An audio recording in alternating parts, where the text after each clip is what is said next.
Sejam muito bem-vindos ao Panorama Criativo. Eu sou a Rita Nunes Ribeiro e este é um podcast sobre criatividade, onde abordamos questões pertinentes na atual indústria criativa e ao mesmo tempo vamos dar a conhecer histórias de profissionais com diferentes contextos e áreas de atuação. A convidada de hoje é artista plástica, de seu nome Bárbara Bolhão. Ela é formada em escultura e a sua prática artística foi mudando com a sua passagem do tempo. Ela é de Évora, mas vive e trabalha em Lisboa. Olá, Bárbara. Olá, Rita. Muito obrigada por teres vindo. Obrigada, eu. O teu trabalho reflete esta passagem do tempo e o teu trabalho maioritariamente começou com a escultura, que tu estudaste, mas tem vindo a desenrolar para outras formas e outros métodos. E esta passagem do tempo tem a ver com as tuas experiências de vida e essas experiências de vida têm moldado a forma como tu trabalhas e como tu fazes a tua arte. E como eu sei que a educação é importante para ti e para a forma como tu trabalhas hoje, eu gostava que nos falasses um bocadinho desse background que tu tens, onde é que tu aprendeste e como é que essa aprendizagem moldou a forma como tu trabalhas ou trabalhavas. Sim, portanto, eu acho que em cada sítio que nós passamos, não é? E neste caso a escola, muda muito a maneira como tu trabalhas, como tu encontras aquilo que estás a fazer, não é? Portanto, eu comecei por estudar na Antónia Arroio e estudei joalharia e foi aí que eu entendi que gostava muito de a tridimensão. Portanto, que me interessava trabalhar com objetos que fossem moldáveis. Exatamente, portanto, que fossem grandes de alguma maneira, não é? Mas depois também não queria ir para a joalharia ou continuar com a joalharia porque aquilo não me chegava, aquilo também não me chegava. Eu precisava de me expandir mais, de fazer mais e maior. E então, pronto, depois decidi portanto, ir para a escultura. Eu entrei em Évora, na faculdade, e é portanto, uma faculdade super livre, não é? Em termos práticos. E pronto, e foi aí que eu fui descobrindo o meu eu enquanto artista, enquanto pessoa que trabalha, que faz várias coisas. Portanto, eu experienciei vários materiais. Comecei muito por trabalhar com cimento, com câmaras de ar, com materiais bastante pesados. Eu fazia esculturas gigantes. E, entretanto, vim para Lisboa fazer um mestrado em Belas Artes e tiveste que em mudar. Évora. Exatamente, havia muito espaço e muito tempo, não é? Porque os tempos das cidades também são diferentes. E em Lisboa tive que mudar porque eu não tinha espaço para fazer as coisas todas que eu queria, como eu queria, e então o trabalho automaticamente mudou também, não é? Sim, e não sei se quem está a ouvir isto conhece as Belas Artes. Eu não conheço a Faculdade de Évora, onde tu estudaste, mas as Belas Artes conheço e sei que o espaço é uma limitação gigante que nós temos, porque não há espaço. E aliás, o edifício foi construído para ser um convento, portanto, nunca foi pensado para ser uma Faculdade de Belas Artes. E isso é muito interessante, como as condições que tu tens à volta moldam a forma como tu trabalhas. E por isso é que as experiências de vida, ou seja, se não tivesses vindo para Lisboa e tivesses feito um mestrado em Évora, se calhar o teu trabalho tinha seguido completamente diferente, sim. Sim, muito provavelmente. Então, e agora que sentes que estás a trabalhar mais com que tipo de materiais? Portanto, eu agora, portanto, a minha prática mudou imenso. Eu em Belas Artes continuei a trabalhar também bastante com escultura e com a tridimensão, também tirei o mestrado em escultura. Mas a coisa foi mudando imenso, né? Também já fiz o mestrado há algum tempo e comecei a trabalhar com coisas muito mais bidimensionais, né? mais bidimensionais, onde trabalho muito com fotografia, com registros portanto, pessoais, não é? De coisas que eu vou tirando cotidianamente. E transformo esses registros em obras de arte, não é? Tanto que eu tenho uma série que tiro muitas fotografias ao céu. Portanto, são fotografias que eu vou tirando. Portanto, estou na rua e tiro uma fotografia, vou na rua, tiro outra fotografia e faço uma compilação. Céus. Exatamente. De estados, não é? Quase de espírito. Acho que isso é muito giro. Sim. e vais É fazer. mesmo isso. Mas depois tu apresentas essa coleção em conjunto, mas tens a noção que ela se pode separar e ser uma coisa completamente diferente. Totalmente. Portanto, eu até abordo essas imagens de maneiras completamente diferentes. Às vezes é um céu com uma nuvem realmente, onde tu percebes que é um céu, outras vezes são só monocromos de cor, não é? Em que tu, para entenderes que aquilo é realmente uma fotografia do céu, tens que te debruçar sobre o trabalho, não é? Portanto, sim, é um trabalho que se desdobra de maneiras muito diferentes, portanto também trabalho muito com os pigmentos, que também tem muito a ver com essa relação dessa mutação que o céu tem, não é? Essa passagem do tempo, essa transformação. Mas os pigmentos é um bocadinho diferente, porque são muito mais efêmeros, não é? Tu com a fotografia consigo congelar, sim. E o pigmento é algo que tu quase usas como uma instalação, não é? Sim, os pigmentos são instalações normalmente site específico, porque portanto, são coisas que só podem ser feitas para aquele momento, Exato. não é? Ou para aquele tempo, para aquela situação.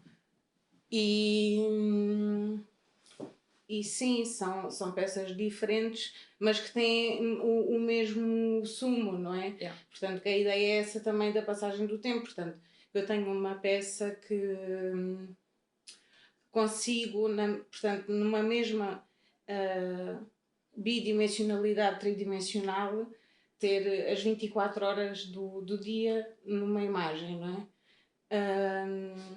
E é essa passagem do tempo. E os pigmentos também refletem essa passagem do tempo de outra forma, que é o tempo de que a obra está ali, o tempo das passagens das pessoas também, portanto, porque como os pigmentos, alguém passa, aquilo desfaz-se, não é? Yeah. E acaba por ter um tempo muito limitado. Exatamente. Por isso é que é importante também as pessoas irem às galerias. Porque há coisas que são únicas. Alguma. Há coisas que são únicas e efêmeras, não é? Sim, e não, por exemplo, fotografias, o Instagram e essas coisas todas que as pessoas às vezes já deixam de ir porque vêm no Instagram, não é? E a realidade é completamente diferente. Sim, não é? sim, mas também é completamente diferente. É isso que tu estás a dizer, de ver uma peça deste género que seja mais efêmera nas redes sociais ou ir ao local ver realmente toda a ambiente que tu criaste e tu que realmente queres passar com aquilo, não é? Não, acho que é muito difícil traduzir isso como uma fotografia ou mesmo um vídeo nas redes sociais. Sim. Yeah. Mas pronto. O teu processo criativo, ou seja, eu já percebi que o teu processo criativo mudou completamente com o espaço e com a tua experiência, porque lá está, tu não consegues fazer esculturas de 3 metros quando tens um espaço pequeno para trabalhar. E também não podes fazer, isto é um exemplo que nós já tínhamos falado, também não podes fazer esculturas em ouro porque isso é completamente insustentável, não é? Portanto, o processo criativo para um artista plástico está muito condicionado com as dimensões que circulam a sua vida própria. Mas como é que tu trabalhas? Ou seja, como é que surge a ideia? Como é que, ainda há pouco estavas a falar, eu vou na rua e tiro uma fotografia ao céu. São coisas que te aparecem permanentemente? Ou como é que funciona? Sim, portanto, eu não dizendo que isto está correto, porque eu própria acho que não está, não é? Não tenho propriamente um trabalho de ateliê onde eu vou para o ateliê pensar e ter ideias, não é? Não faço isso, nunca fiz, não acho piada a esse tipo de processo, porque, portanto, o meu trabalho tem muito a ver com aquilo que eu sinto, não é? E eu falo sobre essas emoções, sobre esses sentimentos, e é isso que eu quero continuar a trabalhar, e é isso que eu quero continuar a transparecer às pessoas. E na verdade o meu trabalho tem muito a ver com a minha intimidade também, não é? Portanto, sim, eu vou, sei lá, vou no carro, vou passear, aliás, normalmente é sempre na rua que eu consigo ter ideias, porque a rua estimula-me de uma forma muito, pronto, muito intensa, Sim. de alguma maneira, porque eu, sei lá, estou aqui a olhar para a janela, olho ali para aquela chaminé e penso, ai, bem aquilo, não sei o quê, de uma maneira, aquela forma é tão interessante, vou tirar uma fotografia e a partir dali posso começar a trabalhar. Portanto, sim, o meu trabalho tem muito a ver, portanto, não tem uma parte, portanto, o meu trabalho de alguma maneira tem uma componente conceptual, não é? Mas não tem uma componente conceptual que tenha a ver, portanto, com o livro que eu li sobre não sei quê. Exato, Não. é uma coisa mais espontânea. Sim, Da tua exatamente. vivência no dia a dia. Mas eu também sinto muito isso que estás a dizer. Ou seja, às vezes em casa, ou quando estou a fazer as coisas do dia a dia, não tenho assim grandes ideias. Há claramente pessoas que têm ideias no bem Sim. e há pessoas que têm ideias na rua quando estão a andar despreocupadamente, que eu acho que é o teu caso. É, exatamente, sim. Que é quando também, se calhar, deixas a tua mente ser um pouco mais livre. Sim, mais aberta, portanto, se calhar também de alguma maneira estou mais desperta para algum tipo de situações, ou mesmo às vezes conversas que ouço, coisas que leio que me dão ideias. Portanto, eu tenho uma. Eu lembro-me, isto é uma parvoíce, mas eu tenho uma peça que adoro que se chama Um Canto para Chorar. E foi porque eu li, portanto, eu tive essa ideia porque eu li qualquer coisa a dizer corner. Aí eu pensei, pá, corner, não sei o quê, que fixe. Hum, vou pensar sobre isto. E houve um dia que eu estava a chorar e eu pensei, sim, eu vou fazer um canto para chorar. Portanto, e é uma peça que tem, portanto, é feita em sala e tem a minha altura e, portanto, é quase como se fosse um canto para mim. Para tu chorares. Exatamente, sim. E pronto, é isso. O meu processo criativo tem muito a ver com o meu estado de espírito, como tinhas dito, e com aquilo que eu estou a passar na minha vida e com todos os estímulos exteriores que eu consigo reter. Isso é muito giro, porque tu basicamente prendes uma ideia que não sabes bem o que é que vais fazer, que foi o corner, e depois ligaste ao teu lado emocional, Exato. que foi o choro. Sim. E de repente juntaste uma coisa que um canto para chorar é quase uma nova versão de um ombro, estás a perceber? Sim, sim, é verdade. É um pouco mais solitário, mas Sim. acho que isso é uma perspectiva que nunca tinha ouvido, portanto acho que é muito fixe. Sim, sim, pronto, é isso mesmo que tu estás a dizer. Eu pego ou retenho imagens, palavras, por isso é que, por exemplo, para mim o telemóvel é super importante porque eu consigo fazer registros de coisas. Sim. E tirar ideias a partir daí e pensar, ok, olha, vi uma poça de água gigante, adoro, quero fazer qualquer coisa com esta poça de água, mas lá está, depois vou buscar se calhar um bocadinho a minha componente, portanto a minha base mais conceptual, onde depois traduzo isso para uma coisa que tem mais a ver com o meu trabalho, portanto com essa ligação mais com o emocional, não é? Lá está, porque a partir de uma palavra eu consigo desdobrar e fazer coisas. Exatamente. Por acaso, eu esta semana estava a ouvir o podcast do Salvador, não é o podcast do Salvador Martinha, mas é com o Salvador Martinha, que é o 45 graus. Pá, muito, muito interessante, porque ele também fala muito desta ideia de registro da ideia. Uhum. Ele diz que se perder as notas dele, perde um ano de trabalho. Pois. Porque ele vai anotando as coisas, imagina, é como estás a dizer, acho que é um processo criativo, se calhar, muito, nesse sentido, muito idêntico às palavras, que é, tu fixas uma palavra a uma ideia e não sabes bem o que é que vais fazer com aquilo, metes lá, registas e depois vais construindo a partir daí e começas a pensar, ok, o que é que eu posso fazer com o canto, o que é que eu posso fazer com o choro, e vais construindo. Isso é muito giro. Ou seja, para ti o registro é algo muito importante, não fica tudo na tua cabeça. Sim. Tens que passar cá para fora. Sim, é um bocadinho as duas coisas ao mesmo tempo, porque às vezes eu só registro com o olhar, portanto, e eu lembro-me daquilo se a ideia sempre. Foi boa, tu exatamente, a lembrar. Quer dizer, eu não perdi as ideias porque não as apontei ou porque não tirei uma fotografia, eu consigo a partir dali, e muitas das vezes isso até é mais engraçado porque em vez do registro ser exato, é o meu registro do meu olhar, portanto, é um registro que é já transformado, que não é a realidade em si, não é? Portanto, já tem ali um bocadinho uma componente artística, porque já não é a fotografia, é a fotografia que eu tirei com a minha mente. Portanto, sim, é isso. O registro acho que é uma coisa que é fundamental, mas acho que há vários tipos de registro e cada um consegue. Sim, principalmente as emoções, não é? Uhum. Essas aí é difícil traduzi-las. É. Só mesmo ficam mesmo. Esse é o meu grande. É o teu core, não é? É. É onde tu trabalhas mais. E falando um bocadinho sobre as emoções e passando aqui para a tua mais recente experiência de vida, que é a maternidade, também gostava de falar só um bocadinho sobre isso, ser artista no feminino e teres uma componente agora, pá, que transformou a tua vida, que são dois bebés lindos que de repente vieram invadir o teu espaço emocional e temporal. Sim. Também. E como é que tem sido lidar com teres um full-time job, seres artista e ainda teres esta nova aventura da maternidade? Portanto, é assim, ainda não comecei a ir com o meu full-time, não é? Eu ainda estou em licença. Portanto, essa parte eu ainda não estou muito preocupada. Já tive, não é? Porque, pronto, antes de ter os bebés ou estar grávida, portanto, já era muito difícil de conciliar, porque ainda por cima o meu trabalho, portanto, tem as folgas rotativas, eu não tenho. Sim. Propriamente sempre um fim de semana para ir trabalhar ou para fazer as minhas coisas ou para ter tempo. E eu acho que também aqui é importante referir que nós, para além de artistas e de ter full-times e essas coisas todas, nós temos vida, não é?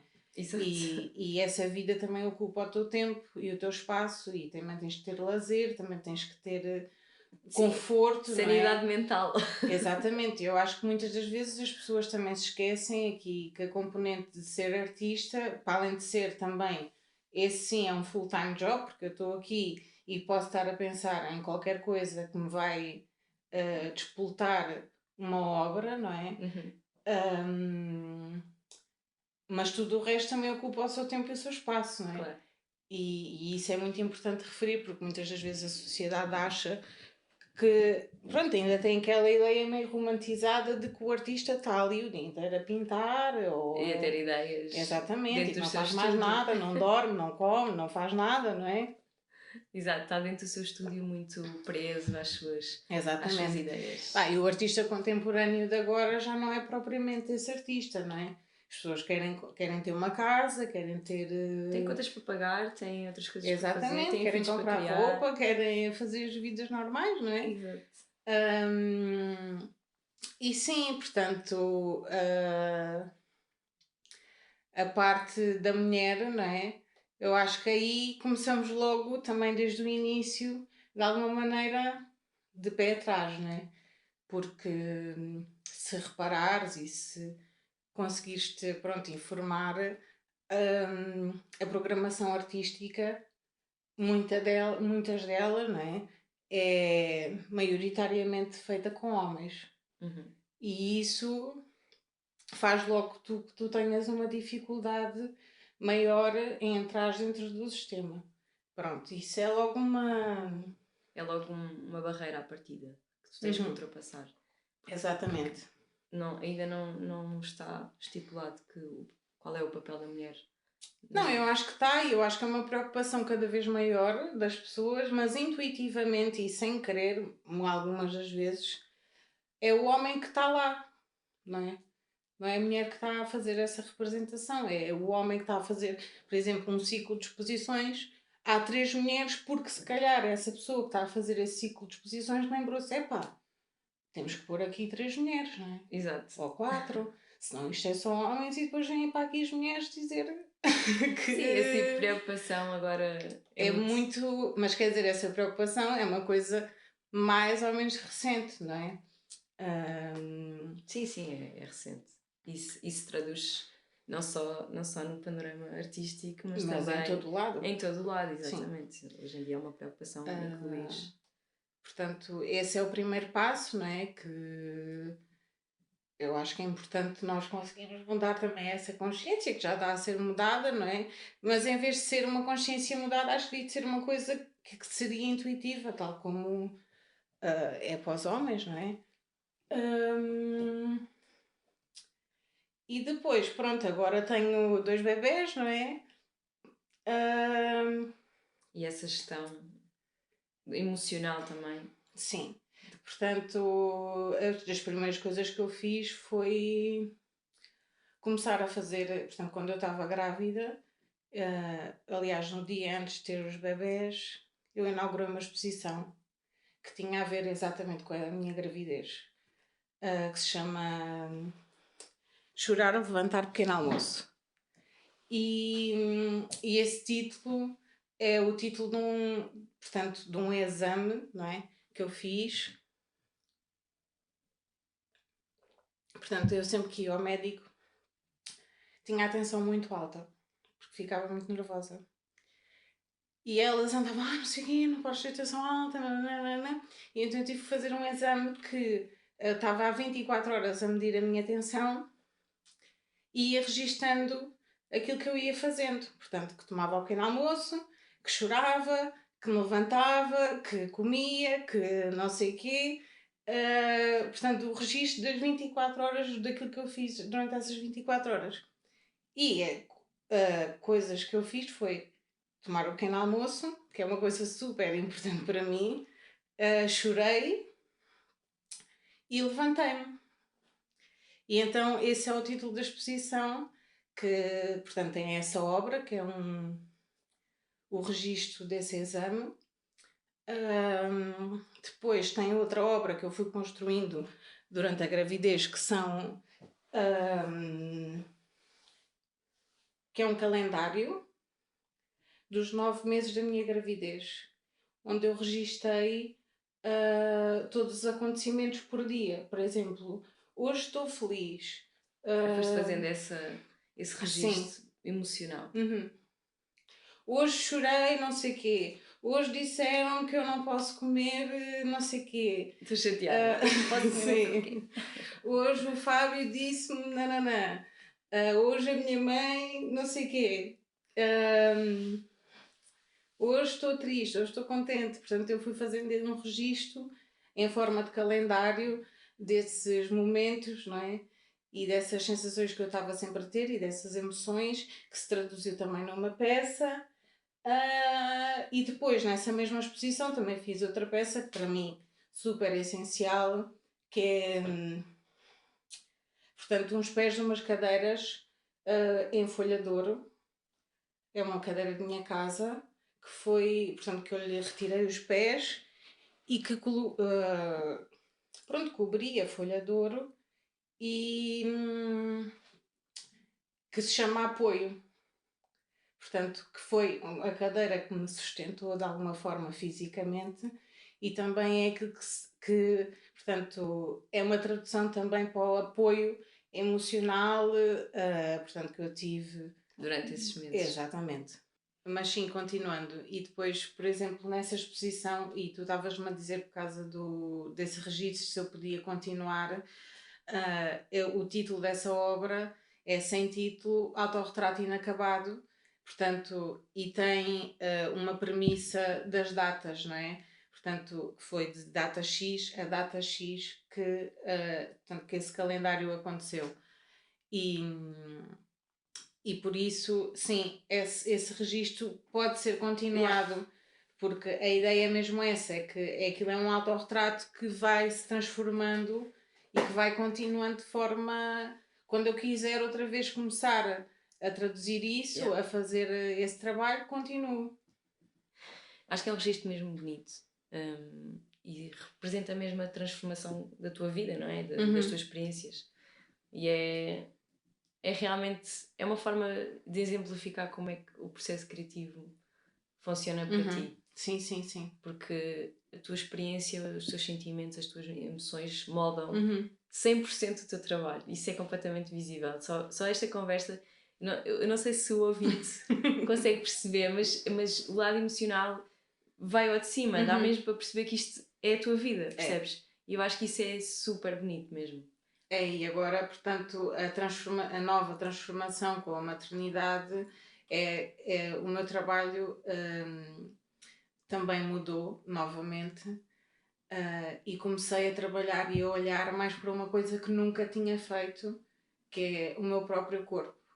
Portanto, eu nunca tinha trabalhado eu enquanto objeto ou enquanto material potencial para fazer alguma coisa. E agora eu sinto que o meu corpo, portanto, que foi habitáculo, não é? Sim, e de repente ganha uma importância e um respeito diferente. Completamente diferente. Porque, pronto, a mulher tem uma transformação corporal gigante, não é? Desde, portanto, estás grávida e essa evolução toda, e depois deixas de estar, e há uma série de problemáticas que se levantam, não é? E isso tornou-se um objeto para ti Sim. de pensar e de abordar. Sim, sim, portanto eu agora tenho fotografado algumas partes do meu corpo de forma muito abstrata, mas que têm a ver com acontecimentos que. De transformação, não é? Exatamente, sim. Que mostram essa transformação. Sim, eu tirei uma fotografia portanto, que se chama I Have Something Inside Me, que foi. Que não tem nada a ver com os bebés.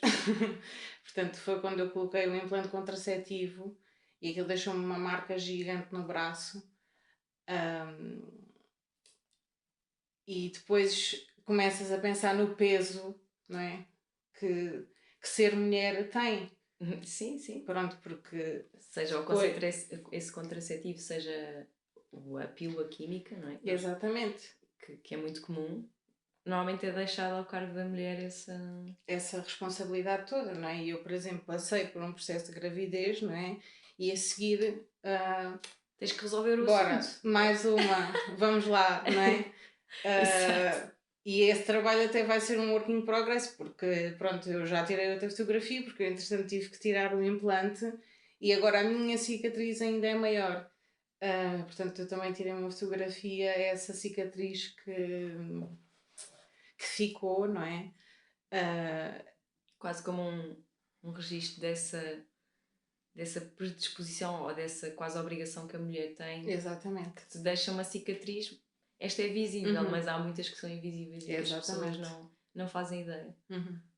Sim, e pronto, eu acho que a mulher realmente tem este papel muito. É um papel difícil. Bonito, espetacular. Mas muito difícil. Mas difícil e é assim conciliar as coisas todas, não é? Portanto, que até é o mote da nossa pergunta, de alguma maneira, é muito complicado, não é? Porque, para mim, o meu primeiro medo, não é? Assim que fiquei grávida e descobri que fiquei grávida, foi: agora ninguém me vai chamar para fazer exposições. Pois, de repente. Porque as pessoas vão saber que eu tive bebés e que eu me vou dedicar só a isto e já não quero saber de mais nada da arte, nem nada de nada. E não era isso que tu sentias. E não era isso que eu queria. Exato. Portanto, eu queria continuar a fazer, continuar a produzir, e aliás quero, não é? E esse foi o meu primeiro grande medo, foi, ok, nunca mais ninguém me vai chamar para fazer coisas porque acham que neste momento eu estou concentrada numa coisa, portanto, que é a maternidade e que não vou ter tempo para fazer mais nada. O que não é essa a minha. Sim. Esse medo que estás a falar, tu vais capitalizar esse medo para a produção de alguma peça? Ou é algo que ainda não te cruzou? Não, por enquanto ainda não me. Porque tu, no fundo, continuaste a fazer coisas e se calhar esse medo também já foi um bocado ultrapassado. Sim, mais ou menos. Estás a processo a meio. Sim, porque pronto, não é? Eu sempre fui bastante ativa, sempre tive portanto, bastante exposições e bastante coisas para fazer e agora não é? Tive assim um baixo, que era normal, e eu às vezes ainda sinto, ok, ainda não está com o flow todo, não é? Yeah. Mas há de lá chegar, sim. Para além da temática da maternidade que tem moldado o teu processo criativo, existe aqui um outro tema que eu acho que é muito interessante, que tem a ver com tu teres um processo criativo que te permita continuar a tua atividade, ou seja, que seja vendável, que aquilo que tu estás a fazer de alguma forma possa ser adquirido por alguém que goste da tua arte. E esta ideia de que o artista tem que vender para sobreviver é uma temática que me interessa especialmente porque é um bocado pronto, molda-te imenso, é como as dimensões de uma casa ou de 4 paredes, se isso for a tua necessidade, se não tiveres outra coisa, se não tiveres um full-time job, se não tiveres outro tipo de salário, não é? Ou de forma de ganhar dinheiro, tu tens que moldar o teu processo criativo, não só às tuas emoções, mas também àquilo que é possível de ser vendido.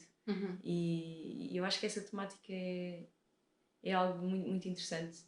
Também a ver com o tema das galerias e da forma como os artistas em Portugal, e mais no teu caso, artistas contemporâneos, artistas plásticos, que estão a fazer trabalho que muitas vezes tem um caráter um bocadinho inovador e até disruptivo, como é que consegues vender, ou se é que isso é uma preocupação tua, o teu trabalho? Ou seja, se vendes, se isso é preocupação.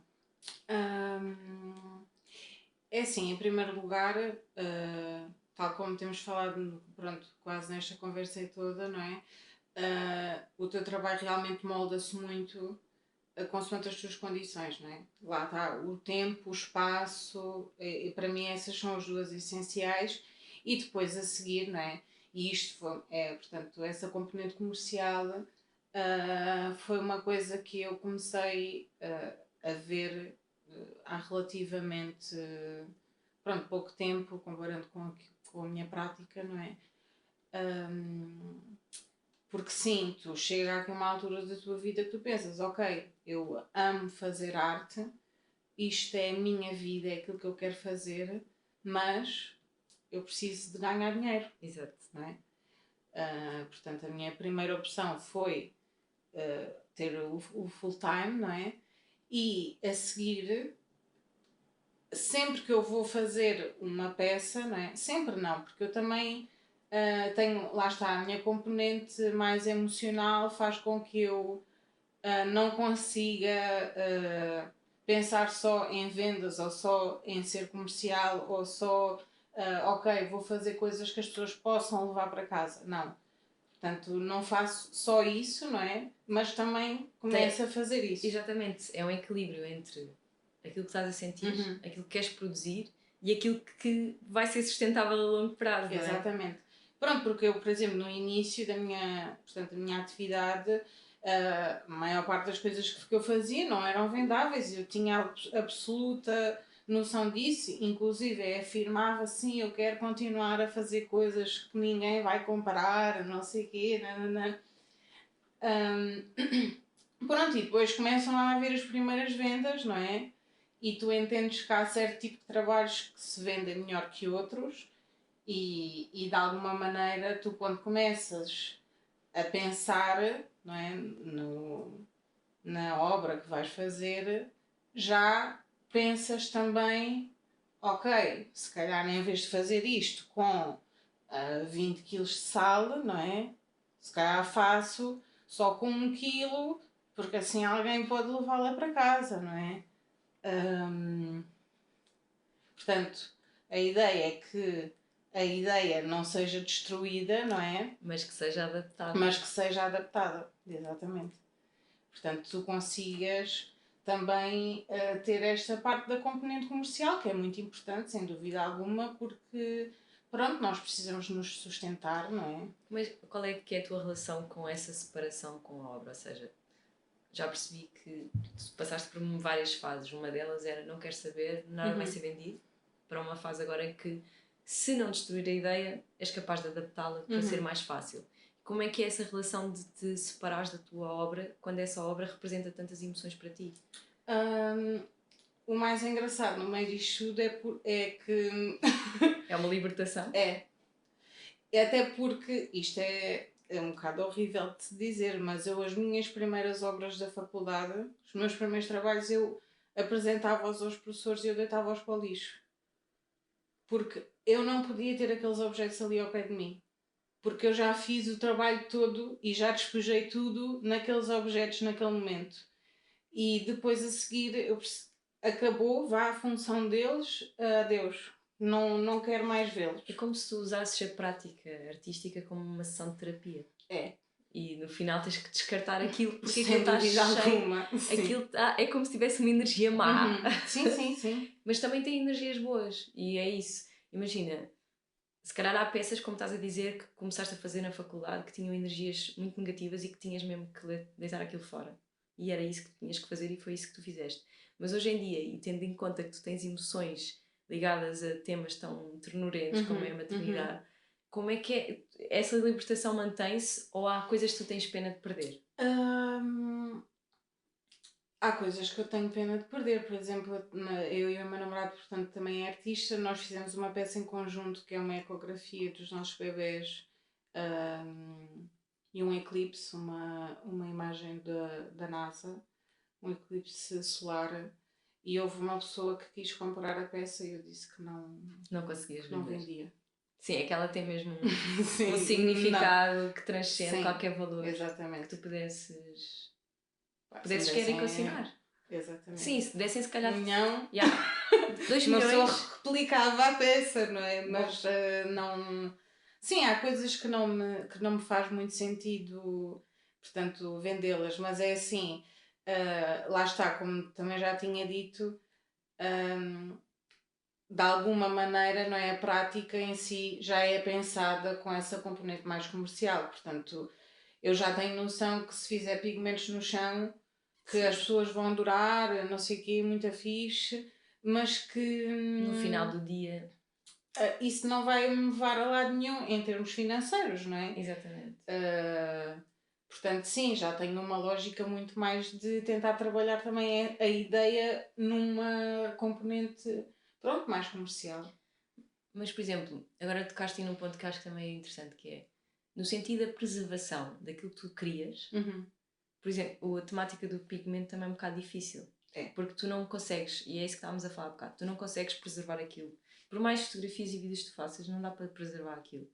E é uma obra, é um processo que tu sabes que vais perder, que aquilo é muito fixe, adoras fazer, mas vais perder aquilo. E vais perder aquilo no escopo da tua carreira enquanto artista, não é? Sim. Há uma data de peças que tu sabes que não são...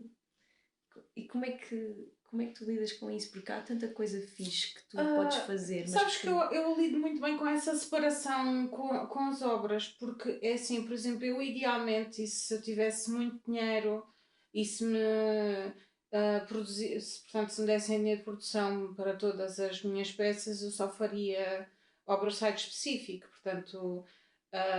As pessoas diziam, ok, vais ter uma exposição neste sítio, neste museu, nesta galeria, faz algum, o tema é este da exposição, faz alguma coisa para aqui.